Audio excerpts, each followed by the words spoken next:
ডাঙৰ সাইজৰ 3টা পিয়াজ কাটি লোৱা হ'ল এটা নহৰু আৰু অলপ আদা গুচাই লৈছোঁ পেষ্ট বনোৱা হ'ব হৈছে আৰু আধা কেজি মাংস আমি ইমানখিনি তেল দিব লাগিব আৰু অলপ দিয়া হ'ব এইটো আমাৰ খাটি সৰিয়হ তেল ইমানকণ আমি দি লৈছোঁ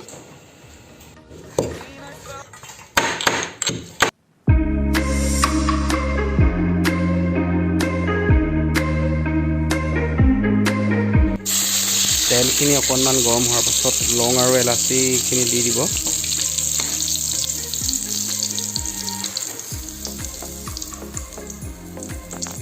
তাৰ পাছত পিঁয়াজখিনি দি দিব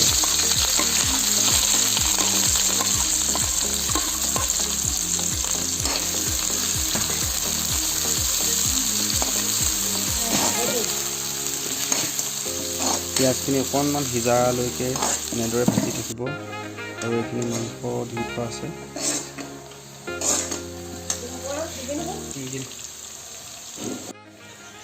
আদা নহৰুখিনি অকণমান খুন্দি ল'ব খুন্দি পিনি ইয়াৰে 1 চামুচ এই এনেদৰে তেলত দি দিব তাৰপিছত অকণমান সিজাৰ কাৰণে বাট চাব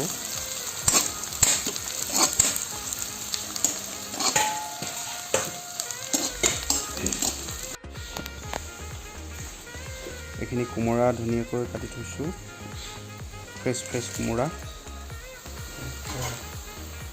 ইয়াতে অলপ গৰম মছলা দিব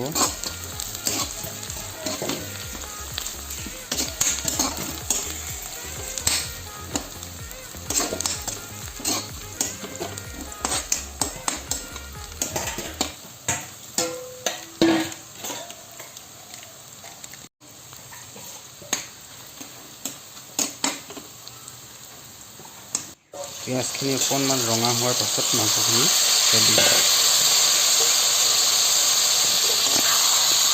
মাংসখিনি দিয়াৰ পাছত ভালদৰে মিক্স কৰিব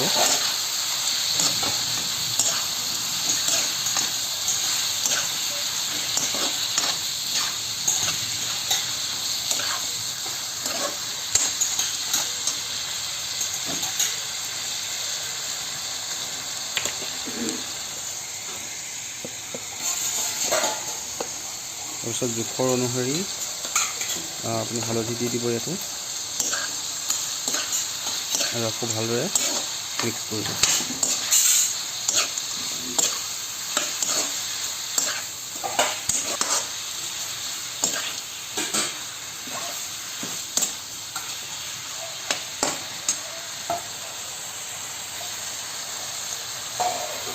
তাৰপৰা আপোনাৰ জোখৰ অনুসৰি নিমখ দি দিব নিমখ ভালদৰে দি আকৌ মাংসখিনি ভালদৰে মিক্স কৰিব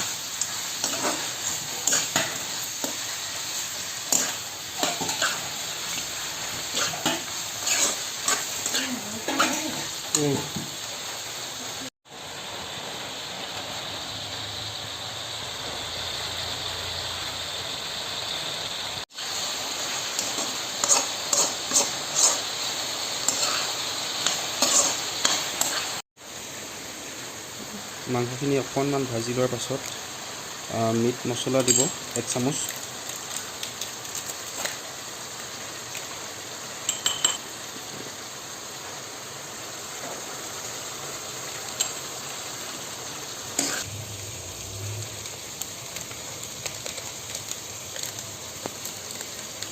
ইয়াৰ পিছত আপুনি ৰেড চিলি 1 চামুচ বা 2 চামুচ আপুনি দিব লাগিব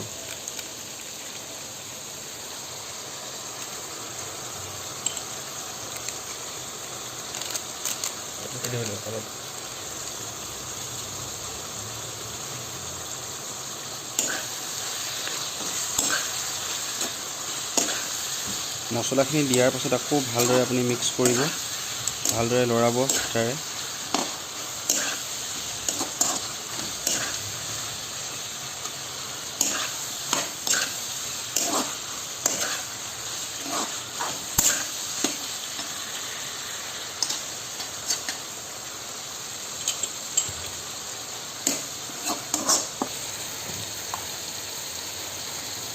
বিলাহীখিনি কাটি লোৱা হৈছে ইফালে চব্জিও সিজি আছে আৰু আমি বিলাহীটো কাটি লৈছোঁ।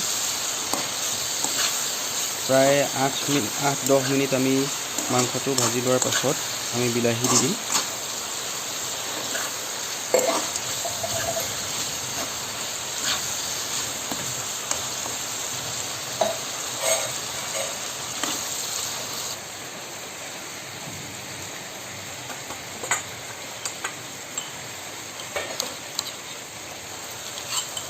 ইয়াৰ পিছত আদা নহৰু যিখিনি আছিলে আমি গোটেইখিনি ইয়াৰ ওপৰত দি দিম।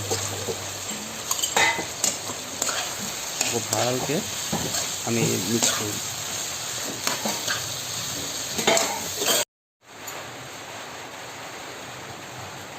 আমি প্ৰায় 5 মিনিটমান এনেকৈ ল' ফ্লেমত আমি মাংসখিনি আৰু বিলাহীখিনি সিজিবলৈ দিম।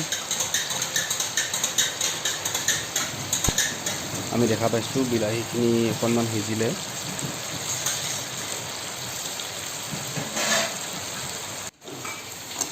আৰু তেলখিনি পূৰা ওলাই আহিছে।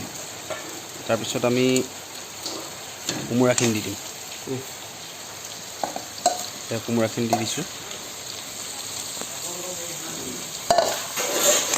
আৰু কোমোৰাখিনি দিয়াৰ পিছত আমি ভালকৈ মিক্স কৰিম।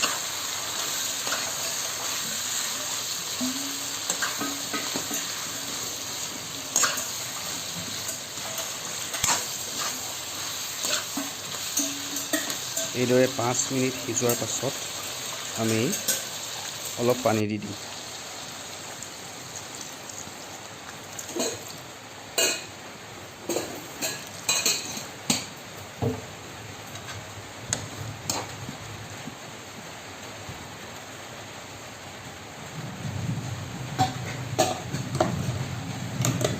ইয়াৰ পাছত আমি ঢাকন লগাই দিম। ঢাকনখন লগাই 10 মিনিট এনেদৰে সিজিবলৈ দিম।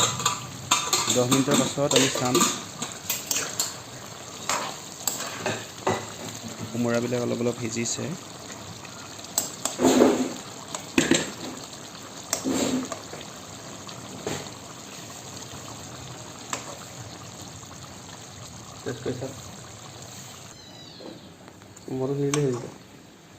আমি নিমখ হৈছেনে নাই অকণমান টেষ্ট কৰি চাম।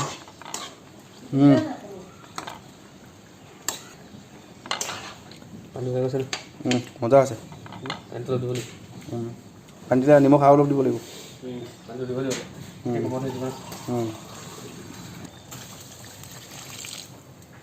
যদি প্ৰয়োজন হয় পানী অলপ দি দিম।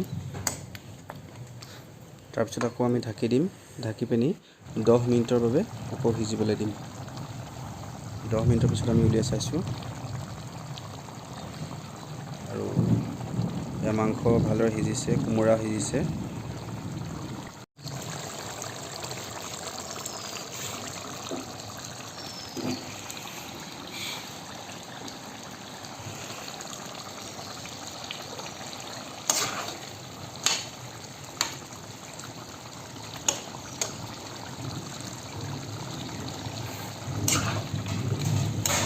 কোমোৰা 2 পিচ এনেদৰে ভাঙি দিব পাৰে।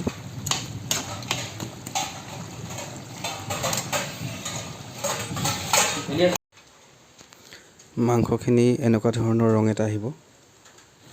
ৰংটো অহাৰ পিছত আপুনি মান ধনিয়া এনেদৰে কাটিব পাৰে বা কিছুমানে বঙালী ধনিয়া বুলিও কয়।